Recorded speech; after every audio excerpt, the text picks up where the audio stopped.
Hello, hello. Welcome to second week of Operation Hungry Walrus. Again, unofficial Infinity campaign brought to you by Tale of Miniatures and Dice. So this is the second week, and I'm going to be playing on Tabletop Simulator. I will be against Spiral Core. So Shasvastii going up against Spiral. I know this matchup pretty well. I play Spiral, and I've been on both ends of the matchup.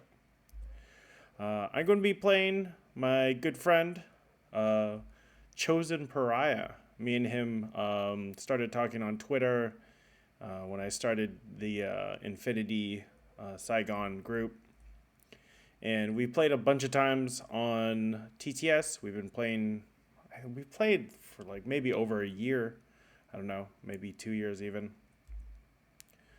So, first thing we're going to be looking at, we're going to be playing the mission FUBAR. FUBAR is a wild mission. Basically, what you have to do is you have to extinguish burning engines that are in the center of the map. The burning engines are going to be making smoke, and you can use the smoke to cover your advance. There is a giant exclusion zone, as you'll see. And not only do you have to put out the engines, you also have to take control of their bridge console, which is right outside the deployment zone. So burning engines, the only thing that can stop the burning engine, or can put out the fire, is the heavy infantry and your engineers. The heavy infantry are going to be getting a negative on the pH. Engineers are not going to suffer that, and they're going to get 2 rolls. So really good for engineers. Here's the setup. So the blue dots are all of the engines in the middle. The red dots are all the extinguishers. And the green dots are the consoles that you have to control at the end of the game. So this is what I'm going to be running. I know that the mission calls for me to run around, and I don't have anywhere to go because of exclusion zones. So I kind of have to walk the whole way today. So I'm running a Sphinx. Sphinx can run around, do its thing. I'll bring the Noctifer in group 2, just so I can put some pressure on them moving around.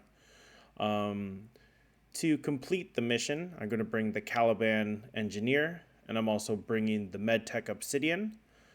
I had to choose whether to give it a slave drone or not. Giving it the slave drone lets me repair the Sphinx in lots of different places, but it makes it that I can't use the MedTech in with command token coordinated moves, which will come back to bite me. I think if I could move this MedTech around a little easier, then I would have. Playing Sphinx into Spiral is kind of a giant pain for Spiral. I think a lot of things that Spiral are good at, they're good at fighting things that have wounds that are walking around. Sphinx has structure. Sphinx can sort of take on the Helots that are going to be all over the field. There's going to be 3 of them, giving them a -6 and being able to maybe tank a shot while my damage 15 Spitfire is going to be really annoying. The biggest problem with Sphinx is going to be if they can get into close combat. So when I deploy, I'm looking at where the close combat is, where the Helots are, and sort of like where can I deploy in a way that I can kind of just start to go to work on turn 1. So this is the map. We decided to do this one. This one is a IGL mission map. We went through a couple maps to decide what we were going to choose. I just realized, actually, as I'm filming this, that we deployed the consoles like right on our deployment zone. That's not where they should be, but I don't know. It's for both sides. The top section of the map is, we thought, a little bit stronger. There's kind of like more lines of sight. You can hide a little bit easier over there. the bottom side of it is a little more open, not as many vantage points, but a really big bonus is that you can put some troopers up top and they can go grab your bridge console kind of at the start of the game, which is exactly what I do. Here's what it looks like with it blocked out. You can kind of see all the vantage points you can get. Blue has access to the 3 separate buildings that lead all the way into red's side, whereas red gets like a giant chunk of just one building. But there is like some nooks and crannies to hide some stuff. This is going to be my hidden deployment. I know that a lot of the game is going to rest on these two, the Sphinx in particular, and he's going to do a bunch of stuff this game. So this is where we start with deployment. I'm going to throw my Nox up here. This would be actually later on in the game, but you see why I throw the Nox up here. They go prone. They go grab the console or the bridge console, and they just kind of hang out the whole game. They have zappers. That's one of the big reasons I want to take them, is I can kind of guard these corners, and if one goes down, I can always just pull the other one back in. There's actually a taiga around the corner, which is also trying to clog up these lines. This is one of the big things I have to decide on where to put the Haiduk. The Haiduk, I decided to bring it because of camo. Not because of camo, because of smoke. I know that there's going to be smoke covering these lines. I want to put the Haiduk in this little corridor. The corridor is going to let me shoot someone in smoke. What I realize later is that there's a sliver of not smoke on the left, which will come to bite both of us. I put the Caliban Engineer right next to the extinguisher, thinking that I needed to pick it up because it was important, and then I realized that I don't. But I mean, I don't know. I guess it's hiding. It's threatening. There's not. This is taken from the opposite side, where Spiral's going to be walking into him. It's actually pretty hard to get here. This is a pretty closed off part of the map, so he might just go kind of untouched the whole game. So this is where I'm putting the Noctifer. The Noctifer is sitting exactly like this. It can see down this long line. I'm trying to catch people going down those stairs. There was another place to put a Noctifer, which would be looking up and over. The only reason I decided not to do that one is because I can't, even if I put it there, I couldn't really stop like an enemy trooper from doing the mission. This one is challenging them if they try to do the mission on this side of the board. So this is Spiral. Spiral goes down, and one of the things I'm starting to notice is a lot of peeking. This red camo token is in group 2, no mimetism, so I know it's a Helot. This Chaksa is peeking the long range corridor. I think he's going for maybe like a discover, or like making sure that I can't just run into this Harris right here. This Kyosan rolls for Metachem and becomes a bike. It gets the movement bonus, climbing plus. It's fast. We got the Drawl Saboteur with the AP Marksman. We have its mine down there. And we have the Burst 2 or Burst plus 1 medic.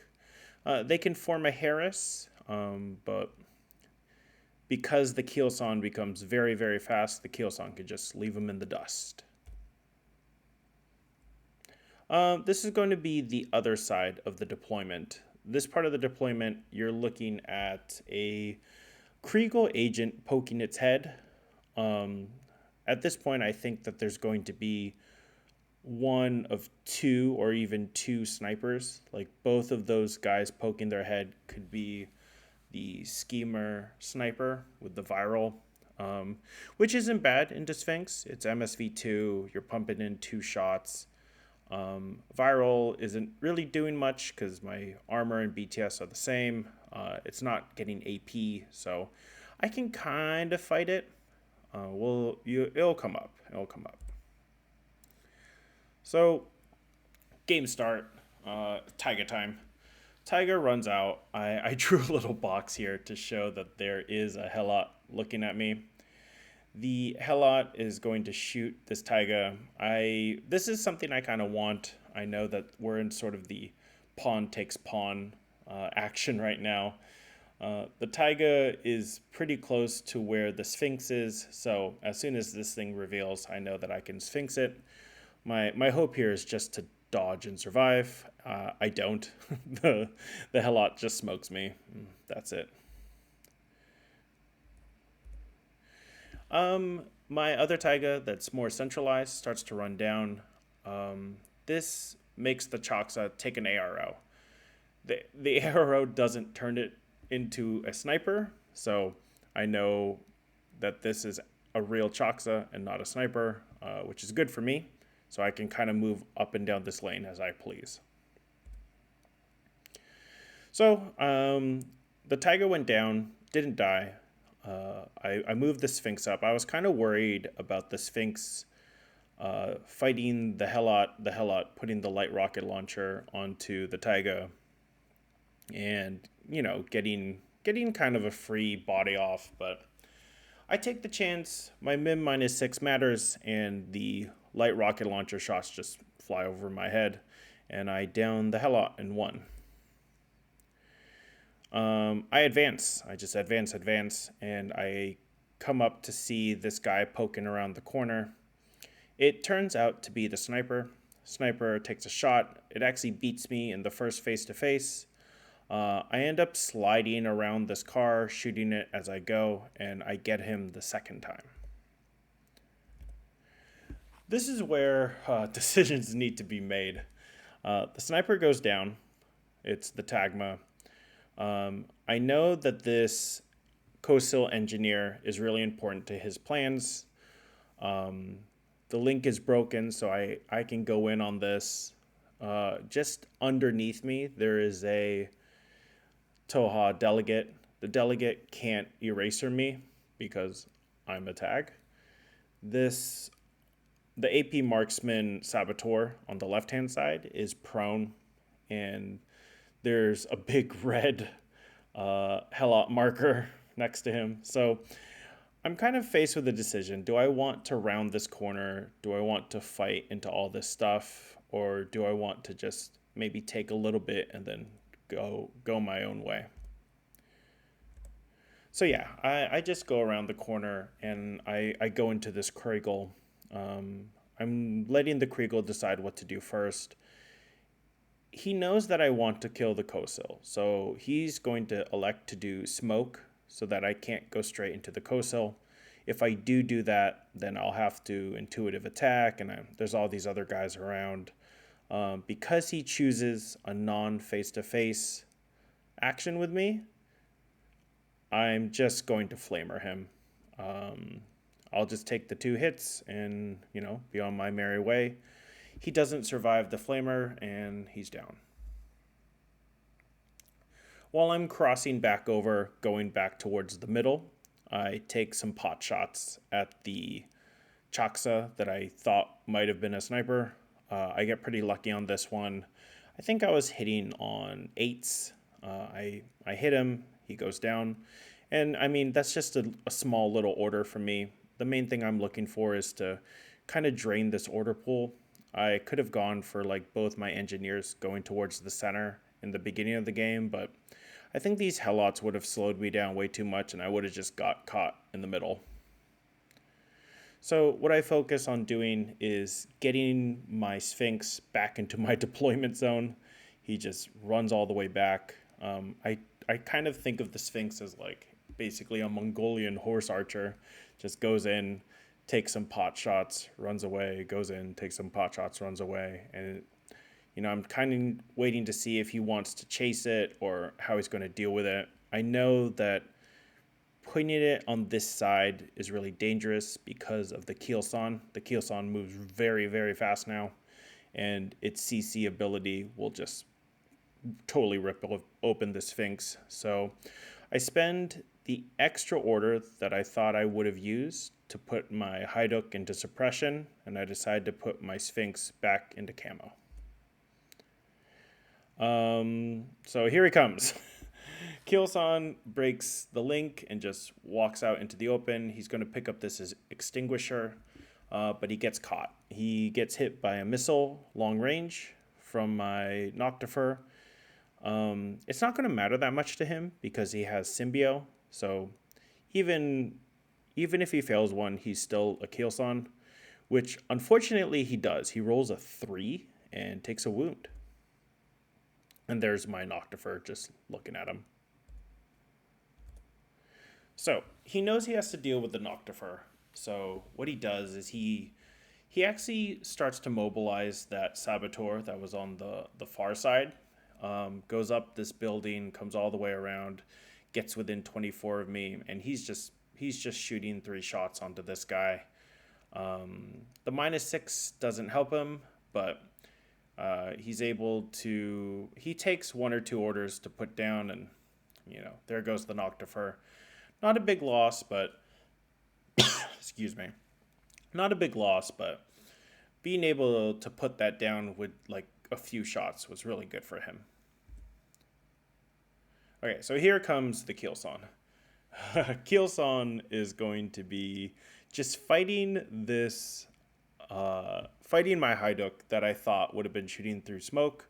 I didn't realize that there was like a sliver open, and he can, even if he like walks on the wall and like goes around, and he has climbing plus now, so he just fights this Hyduck. He crits me on a 10, and Hyduck is just off the board. So it's my turn now. He didn't have enough orders because I stripped out quite a few orders in my first turn. So he didn't have enough orders to like either mount a lot of pressure with the Kyosan and just go in, or even pick up this engine. I can't see him because he's in smoke, so I'm going to have to use intuitive attack with my Sphinx, which is not bad. So my Sphinx just climbs up, goes through the hallway, and lights up the Kyosan. Kyosan dodges though.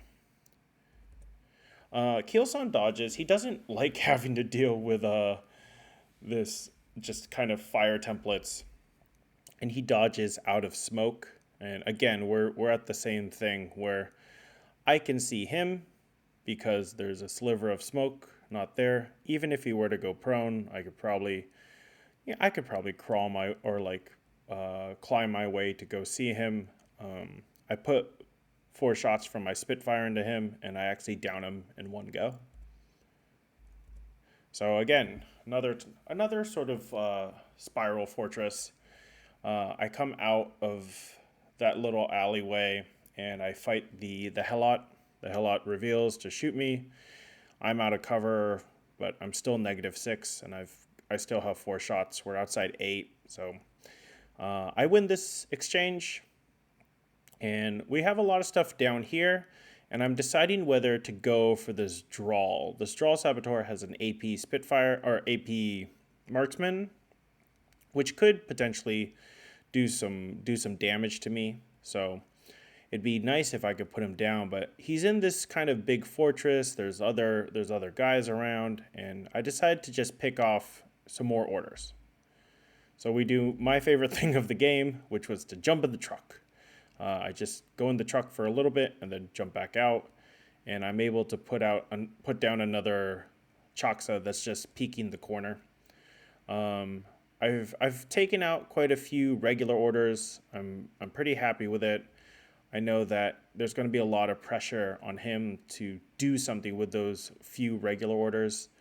And the only thing that he has up the board is the Draw Saboteur, which I feel like I can't do much against. So turn 2, he moves that Cosil out that I was looking at earlier. Just runs him straight down the board, gets to the middle, gets to the engine, puts it out. He's going to be having 1 engine down, so that's 3 points to him if it stays like this. Game isn't won or lost yet, so I'm okay with this. I do take some pot shots as he goes, but he's 2 wounds. It's far range, not able to put him down.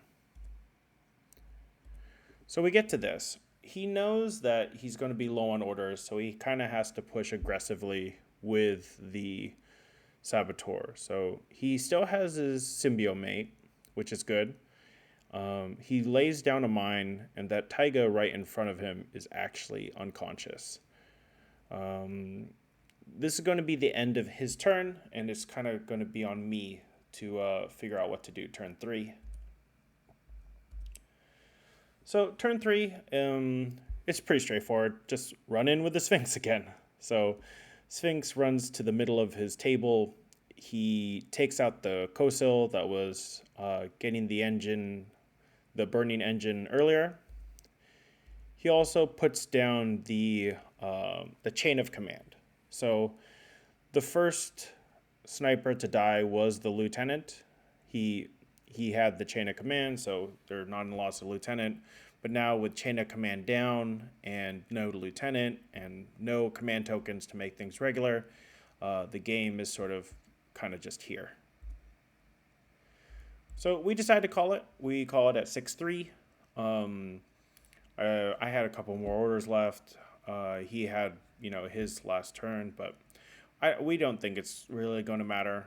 It was a good game, but here's something kind of funny to look at. This is the route of the Sphinx. The Sphinx starts like in my deployment, runs all the way up, runs all the way back, hides again, runs through the building, runs all around. This is probably one of the most I've ever got to run the Sphinx, just moving all around. I don't think anyone else took any other regular orders, with the exception of like maybe someone touching the bridge console for me. Yeah, a lot of spiral defense that they would normally have against sort of troops with wounds running around. They don't have that. They don't have a Jan Star to dive my lines. I don't have to spend the first turn digging it out. I guess maybe Brawler Core might like slow down the Sphinx a bit. But I don't know. I'd be kind of okay just taking, 4 dice into a Brawler Core, or even like trying to outflank it and pick off a member. But I think by turn 1, having counterintelligence on my mentor and just being able to like fight things that were poking around corners really helped out the game plan. I just ignored the engines and went straight for the end game scenario of hold my bridge, hold their bridge. Hilariously, that Taiga that actually died at the very first turn of the game actually came back to life and was threatening the Drawl. So even if the Drawl were to like try to run up and like start climbing the wall, he would have to contend with the Taiga, which is not fun. But anyway, that is our game for that evening. GG's to Chosen Pariah. Fun one. I've actually had to fight this exact same matchup. I had to fight a spiral. Actually, I had to fight a combined Sphinx. So shout out to Nick in Japan. But yeah, that's the game. I hope you guys enjoyed it and have a good one.